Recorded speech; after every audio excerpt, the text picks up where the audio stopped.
Good morning, everybody, and welcome to Inside Tennessee. I'm your moderator, John North. John Becker, believe it or not, is skiing. As we look ahead to our show today, I just want to say there's one little bit of good news. This is the last Sunday in January, so let's have a little celebration there. Our guest this morning is Dr. John Rysewyk, who is the leader of the third largest school system in the state of Tennessee. We have a lot we want to talk about, but before we get to that discussion, let me introduce our regular and favorite panelists. We've got Susan Richardson-Williams on the left. She's a Republican and also runs her own PR company. Susan, good to see you. Good morning, I think John. It's been a while, but you look familiar. And Don Bosch. You've been getting a tan. Yeah, well, I went to Florida. Don Bosch, good to see you, Democrat, lawyer. Good to see you, and you should have stayed in Florida with this weather. I should have, yeah, it held off. Is this your birthday? This would be my birthday. Happy birthday. Thank you. Ladies and gentlemen, we do want to welcome John Rysewyk to the show. Dr. Rysewyk, let's see, you've been superintendent since 2022. Mm-hmm. Going on we're in the middle of year 4, 3.5 years in. We have a lot we want to discuss, including things that are of local and national relevance, such as the whole question of ICE agents coming onto campuses or not. We'll get to all of that, but I want to start with a pretty simple question, Dr. Rysewyk, and that is, last week you had another annual report, and thank you for the visual aid. We've all got them, and there's a lot of substance in here, so we appreciate that. And talking about some of the highlights and the accomplishments, you've had a lot of good news to share. Would you just mind terribly giving us a sense of the things you're most satisfied with to this point and those things that you're like, still want to get that better? Definitely. First of all, thanks for having me today. You know, a lot of good things going on in Knox County schools. I would say this just kind of about the last little bit. 4 years ago, when we came in, we had gotten a state designation from the state. They put those out based on scores. We were a district in needs of improvement, which put us in the bottom 5% of districts in Tennessee based on our achievement scores. We held a press conference then and said, you know, this isn't acceptable for Knoxville, not acceptable for Knox County schools, and then really embraced the community and really focused in on a plan to try to make a difference for our students because they deserve it. We saw over a couple years, second year in, we moved to a satisfactory, making gains, and this past year we're actually now an advancing district, which is a tough thing to get that achievement level from being a large district because we have so many variables and so many students. But teachers worked extremely hard, principals worked extremely hard, and you know, kind of what does that mean to be advancing? I say some of the things we're really proud of. In the last 4 years, we've made over 10% gains in proficiency in both reading and math. We have seen our subgroups, all of our subgroups, and for those who don't know what those are, if you think about economically disadvantaged, if you think about students with special needs, if you think about students with language challenges, all of those subgroups advanced in all 4 subject areas. And so for us, you know, it's great to see the district improve, but we always want to look behind those numbers to make sure all students are improving.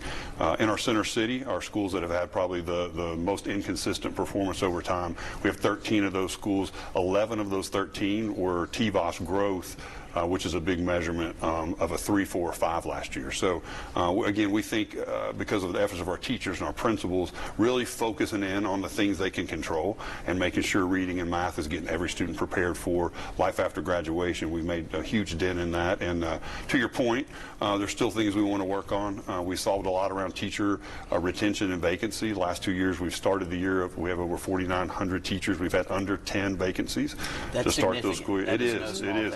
Well, I mean, it's our #1 strategy. We put our money in that as well. A high-quality teacher in every classroom that's the variable that makes it all happen. So we've invested in that, and teachers have been here. It's kind of been nice. We've actually been pulling from other districts that want to be part of Knox County now.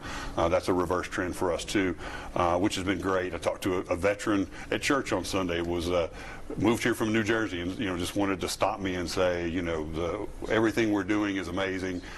Very, very happy to be part of that. So that was good for us too. So all of those things we're doing, we still want to continue. I mean, we talk a lot about we've been improving. Now our goal is to accelerate, right? To make sure every classroom, every student, every day. At least maintain, if not accelerate. Yeah, and we have stacked 4 straight years, which is kind of unheard of in all of the areas that we've talked about. We want to make that a routine and not an anomaly in Knox County. You recently got a good score too from the board on your challenges and your leadership, and 4.2 out of 5, which is pretty good. I think you got highest marks on strategic leadership, that kind of thing, and the lowest mark came on health challenges in the schools. What are the health challenges? Is that in special needs kids, or is it nurses in schools? What exactly needs to be improved from that standpoint? Yeah, that's a great question. You know, we obviously, you know, we think about what our organization does for the community. It's really getting students ready, you know, math, English, those kinds of things, workforce development, where we're trying to get them so hopefully they all stay in Knoxville and do well. But there are other pieces to what makes a child, and we've seen, especially probably in the younger grades, you know, the cause of that. There's lots of theories on what that is, but we've seen a lot of kids who have a lot of behavioral challenges coming in, unlike at the volume that we have seen in kind of traditional. So we're seeing a lot of kids coming into kindergarten with extreme behavior issues.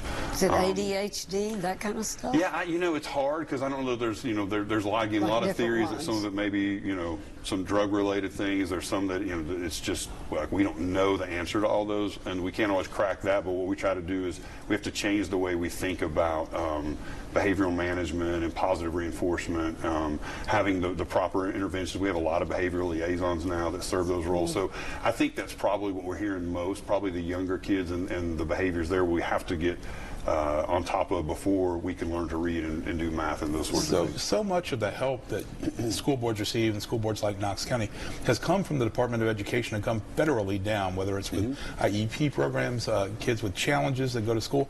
Have you seen a change in that under the current administration, given that their interest in defunding Department of Education and really stripping some of those services out? Yeah, for us locally, I can talk about what that has looked like. There are different federal programs. We haven't seen the IDEA, which leads to the special education. We haven't seen that move. There was, at the beginning of this school year, kind of a freeze, or I guess a pause in funding and things like Title I, Title II, Title III, and IV. And those, again, Title I is on high poverty. Title II is kind of on professional development. III is more for students who need language services. And IV is a little more kind of whole child support. It's kind of what we're talking about. So really 1, 3, and 4 would affect that population that we were just talking about? They would. And, you know, those were lifted. What we saw during that time was we had about 27.5 positions that were tied to that money. We had to reduce those positions and absorb back in our budget without adding to our local budget to get that done. And so what we have done moving forward to kind of prepare for that is make sure we don't put people in those dollars, make sure we're putting more development or services in that model in case, you know, we don't know the future of that. And what we don't want to do is have to make those decisions midstream that are supportive of people. Would you remind us real quick, Dr. Rysewyk, budget season is almost upon us. We're looking at what's the current Knox County Schools budget, and when will we learn more about what it's going to be for 26-27? Yeah, that's a great question. We're roughly now about $700 million. That's a lot of money. Yes, sir. Like we own that, and we know that that's a lot of money. And you know, with that, we're educating 60,000 kids in 91 schools. You know, 68th largest district in the country, 3rd largest in the state. So, and those demands, as we've talked about, continue to increase for how we need to serve students. Our team's kind of taken this approach to let's be about what we need to be about and rely on with the community, like what's our role. And again, when you talk about English, you talk about math, you talk about proficiencies, that's kind of our job. We do a lot in the high school level, our 865 academies, to really, we had over 10,000 experiences with local businesses. We have a CEO Champions Board, really providing students those opportunities well so that they can demonstrate before they graduate that they're ready to do these jobs. We talk about our 3 E's: enlist, employ, or enroll. We're good with any of those 3. We want kids to demonstrate that they've done that before they leave high school so that they can be successful. So, you know, you'll see a lot of the same. We feel like a broken record. We've stayed firm on our 4 priorities and firm on what we're trying to get done. And so I think you'll see that in this next budget as we begin that as well. I think that's kind of been refreshing for folks too. We can't be everything to everybody, but what we can do is make sure in those areas every kid is getting their opportunity to do that and demonstrate that. And I think we're starting to see that in the data. And I'm going to say this too. We'll talk a lot about data. We're not chasing data. For us, we always turn that around to the number of kids. We've looked at like proficient, how many kids are now proficient because we went up 10%. And that's what matters for us, to make our kids win. We've reached a point where it's time to take a break, hopefully make a little bit of money, maybe get a cup of coffee. That's what you need to do at home as you watch us. You're watching Inside Tennessee, and we'll be back. everybody. We are back. We're talking to Dr. John Rysewyk, Superintendent for Knox County Schools. We're going to shift to a subject which has been gripping the nation, and we want to know whether it's relevant here in Knox County. Don Bosch. So, John, let's talk a little bit about ICE and just as broadly your interactions with all law enforcement in the Knoxville community. We were talking off air before the show. You have a relationship with every department in our jurisdiction, whether it be the Sheriff's Department, KPD, certainly any other law enforcement. Have you ever spoken with anybody from ICE or met with the local director from ICE? Yeah, great question. And no, to answer your question, we have not. And we do have a great relationship. A lot of people may not know, we have our own security folks who are bonded by the Sheriff's Department, 125-ish officers, and great SSOs, relationships. I think, are what the and great relationships with Sheriff's Department, KPD, but as well as FBI, Homeland Security, Secret Service, even though I have a relationship with those folks. We just saw this week ICE conduct an operation, not exactly sure what it was, but directly across from Hardin Valley Academy. And as the media has reported, a number of people that were there took off running and trying to evade ICE and contact with ICE. Were you contacted about that operation and that it was going to go on before it happened, like you would have been had it been a Knox County Sheriff's SWAT operation or KPD, which they'll contact school administrators and say, hey, you might want to consider a soft lockdown, or this is going to happen, to get you guys prepared, your administrators prepared for something like that. Did you hear anything from ICE that was happening? Yeah, we did not. We weren't aware of that situation. We found out later, I think, as the community found out. And you're right, you described how that typically works. If the Sheriff's Department is aware, or KPD is aware, or even FBI or Homeland Security, that things are happening typically multiple times a day. Our department is in conversation with them and giving heads up. So not really sort of envisioning doom and gloom, but I foresee a scenario, particularly in what we've seen in other jurisdictions. Apparently earlier this week, ICE has now invaded the state of Maine, just to add it to their list. But I could foresee a situation where ICE agents are chasing people that are running from job sites, from work sites, from wherever it may be. A school of yours under your jurisdiction is in proximity to that. And all of a sudden you have a scene where you have somebody running through a school property, whether it be on the outside or the inside, and a bunch of heavily armed ICE agents chasing after them with kids all around. Are you worried about a scenario like that? Because I don't think that's too far-fetched now. Yeah, I would say again, the way let me explain some of our security for our families who may be listening to this. I think if you haven't been in a school in a while, then hard to get in. Yeah, it really is. I mean, we have secure vestibules. We have what are called iPhone or A-phones, where you have to visually have a recognition. There's a buzz-in for that. There's typically a two-door buzz-in. Everything leads now to our office, so there's not access in all of our schools. Most of them run into an office where, again, administration and or often our security office is right there too. So, just entering a school through the right way would probably be very difficult. And we have guys who have officers at every school who are checking the perimeter of our gates, making sure doors are locked, looking at external doors for that. So, I feel everything we have control of as far as that goes. We have good protocols and systems in place. So, sure, we saw just a couple of years ago that Austin East was very permeable. Lots of doors open, kids going in and out, defeating the locking and security systems. Never discount the ingenuity of teenagers, I suppose. But I'm even thinking about the parking lots and the playgrounds and the staging areas for buses. I mean, those aren't near as secure. Those are open, and those are generally accessible to somebody on foot. What do you have concerns about that as well? And again, I don't think these are far-fetched scenarios. Yeah, I would say again, for us, we practice these protocols actually at a principal meeting yesterday, and our chief was going over our latest set of drills with all the principals and the data for that and what they'd seen and improvements. So, what we do is every school has that safety plan. We work that plan. We give feedback into how to improve on those things. Again, almost all of our schools have a Sheriff's Department officer or a KPD officer as well as our officers there and our team. So, we feel like our campuses are secure. The situation you're talking about, we probably have not encountered that level of that yet. So you would welcome a meeting with whoever's the head of ICE locally? Yeah, I mean, we wouldn't turn away any law enforcement officers. I will say this: all the ones we work with very much value our instructional time and value school, and really help protect that. So I would hope we get the same out of any law enforcement agency. Let's hear from Susan. Susan, we got about a minute, so if we need to pick up in the next block, then we'll do that. Well, I just want to follow up on immigration. There was a bill passed in the Senate last year that prohibited kids that didn't have legal status from attending public school. We had the speaker on here a couple of weeks ago, and that bill may come back again. Have you all had any, has the board taken a position on that, and have you all taken a position on that? I mean, the bill may or may not pass, but it has certainly caused an enormous amount of conversation in this state. And it's one of many, many bills that are before the General Assembly this year on immigration and legal status.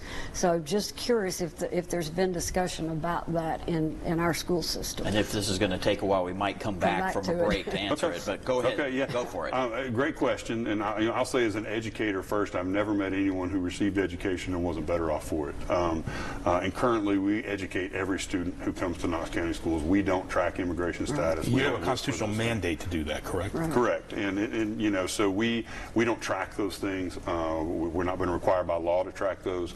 And we do have systems to support every student who comes into Knox County. But your question about the board, have they taken a stance? And they have. And their legislative priorities, it was added to theirs to have a free education for every student. To prohibit County schools. that bill. Right. Well, I think the language may have been on, you know, they believed in free education for every student. And that did pass in our board.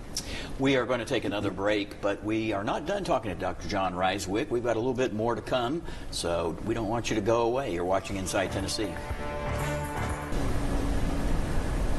I mentioned at the start of the show that Knox County Schools had its third annual update on how things were going. One big question that a lot of parents had and non-parents was how the implementation of the cell phone policy would go. That started last fall.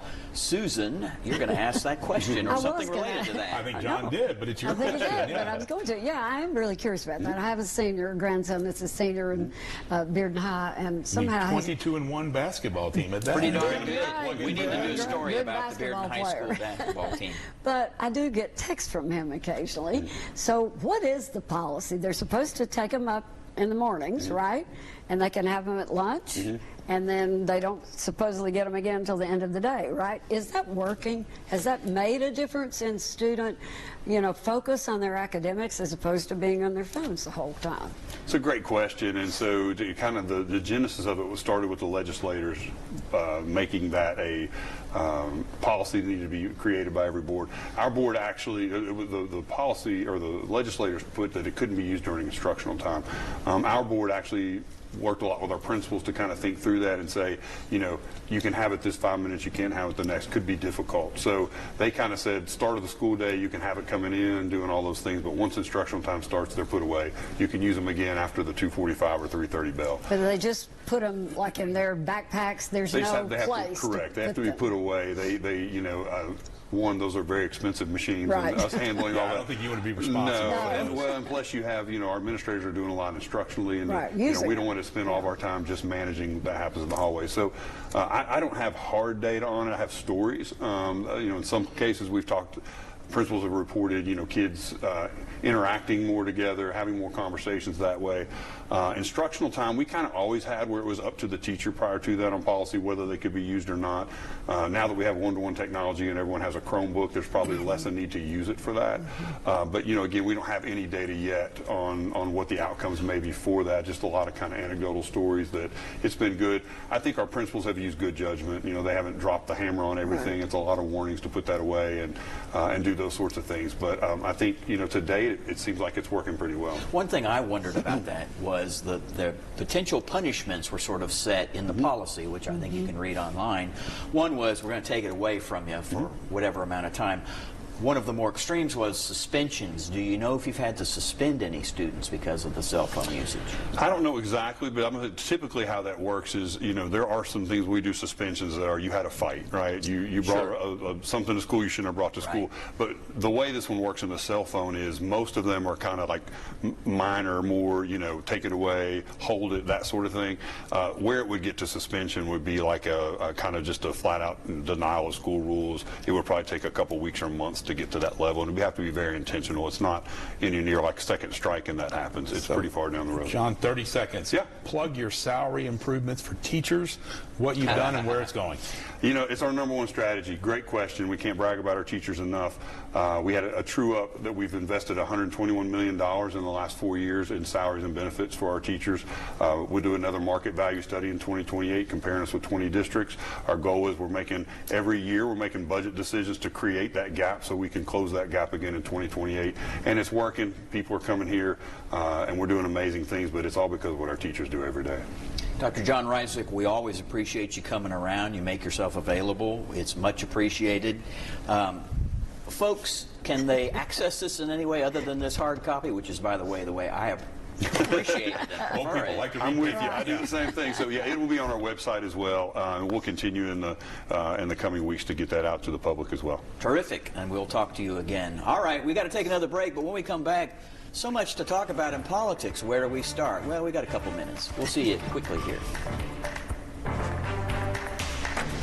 Hey everybody, last block. So normally we try to keep it to state or local politics, but I know you've been paying attention to what's happening across the country, and so we'll talk a little about that. Observations you want to make, so we're not going to acquire Greenland, or we are? Well, as of the taping of this show, Does Southwest fly to Greenland? We have made some, President Trump and others, which give it some credibility, the head of NATO, the head of Denmark. Our dear friends and allies. Yes. It's just the most ridiculous thing that Trump was being boisterous about, we'll take it by force, and I'm paraphrasing, of course, but no question that's what he was saying. Apparently we've reached some agreement, whatever that might be. I'm sure it's not an agreement to purchase. We're not going to invade. Even other Republicans in Congress and in politics have said, this is the line you cannot cross. This will be the end of your presidency. But you look just at that and the chaos he's, wrecked at Davos at that conference, and the things he's been saying last week, and the things he says every time he gets near a mic, or God forbid tweets. It is not good for our country. I saw a comment, they said, what would Vladimir Putin want? And he would want exactly what Trump is doing, and that's giving up everything that America has always stood for, and that's what troubles me. Susan, he's the leader of your party. Thoughts? Oh, you don't like that? You have to understand Donald Trump. If you've ever read the book, The Art of the Deal, which he supposedly wrote, well, you ought to read it. You ought to read it, because he throws out the most ridiculous deal you could ever imagine. And people go, whoa, what? Surely not. That can't be the deal. And you begin to panic and start backing up until he gets the deal he really wanted anyway. It's which one is what thing I about think is buying a happening piece in of property, Greenland. but a piece of property, and just doing complete and utter damage to our standing in the world and within this country, at least with half of us. It sounds like they've got a deal. All our European friends need to go read The Art of the Deal. They need to read The Art of the Deal, and they wouldn't panic quite as much. We want to talk about, we've lost several important dear people in this community. It's been a in East Tennessee. rough couple of weeks. It's been hard. It's been like one after the other, but we want to talk about one person especially. Susan? Yeah, Natalie Haslam. I mean, everybody knows Natalie Haslam's name in this community. There's not an organization that she hasn't chaired, been involved with, been a donor to, and we lost her this past week, and had a service this past week, and it was sweet, it was wonderful, and a testimony to her. The most gracious woman I've ever known. Don? Everything Susan said. The Haslam family have done so much for the community. They are politically active on Susan's side of the stripe, but they've been good supporters of causes they believed in. There's been somebody else I want to mention, Dr. Tom Kim. Absolutely. A huge benefit to this community. Literally left a thriving private practice and created later in life free health care for those that needed it within our community in Knoxville. He will be sorely missed, but he has left quite the legacy. Amazing man, came to this country and wanted to do good things. Ladies and gentlemen, we really appreciate you taking taking the time to watch Inside Tennessee. We hope next Sunday's weather is a little bit better. Take care. We'll see you then.